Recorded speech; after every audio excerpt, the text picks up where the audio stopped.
Hello everyone, this is Jerry Deer with Deer in Headlines. Today's topic, Hogan's Hero, one author's celebration of the life of actor Bob Crane. In 1978, Hogan's Heroes star Bob Crane was murdered in his Arizona hotel room. The scandalous details of his death have been the subject of speculation and salacious headlines ever since. Crane's murder was never solved, and I won't give more press time to the dark circumstances surrounding this man's death, except to say that Americans can't seem to ever get enough of sensationalism when it comes to celebrity. Over the years, a great deal of negative material has been written about the actor's life, troubled marriage, divorce, and personal addictions. But that's all that anyone ever seemed to want to say about him. Always left out of those stories were the facts about Crane's long career in entertainment and the character he could not leave behind.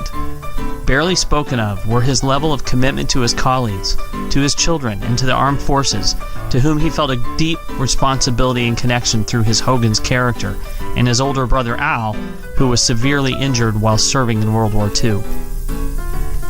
Enter author Carol M. Ford, who's written a new biography about Bob Crane in a dedicated effort to celebrate the life and career of this beloved actor.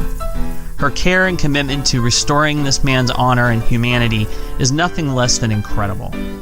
I had the good fortune recently to meet Miss Ford and talk with her about her experiences in writing this book. She was holding a signing at the Liberty Aviation Museum in Port Clinton, Ohio, on the shores of Lake Erie. Next to her table was a display featuring a very important artifact, Colonel Hogan's leather flight jacket from the Hogan's Heroes series. We all have those parts of our lives that we're not proud of, Ford told me. Divorce, family strain, addictions, whatever it is, everyone has something. The sad part about Bob's death is less about how he died, but that how he lived had always been so completely overlooked. This is a celebration of his life.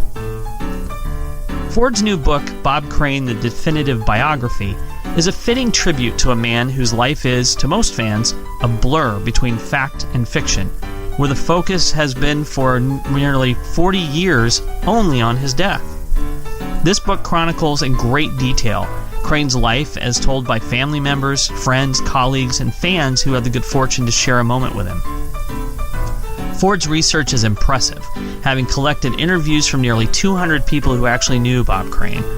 Going as far back as elementary school, the interviews, photos, and stories provide us with a real picture of the man we loved as Colonel Hogan, but who was obviously so much more. Crane's character of Hogan was a hero to me, and to countless others of my generation. But like so many celebrities, most of us never knew who he was outside of Stalag 13 or away from the microphone. As a fan, I am grateful to Ford and her colleagues for writing this book to focus on the life of a man I had admired since childhood. Much of my stage persona comes from watching him and Colonel Hogan. I'm glad I get to understand the man over the mystery. This wasn't intended to sound like a book review, but I have a great respect for the effort, time, and commitment that went into this book.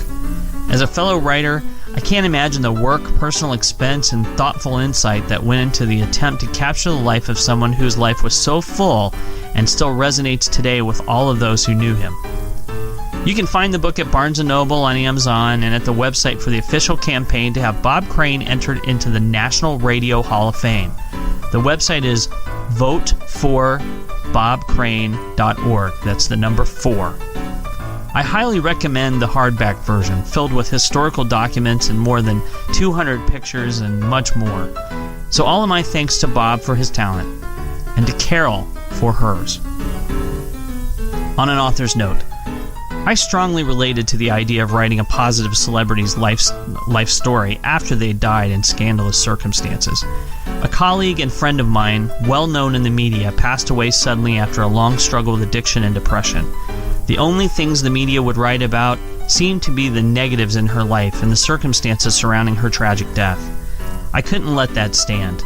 I wrote a piece, from her own words as she had told me, of the good in her life, the promise, and the hope. It is my hope that her legacy carries more of that than of her ending, as I hope it will with Carol's book and the Bob Crane story. This is Jerry Deer, and this has been Deer in Headlines. See you next time.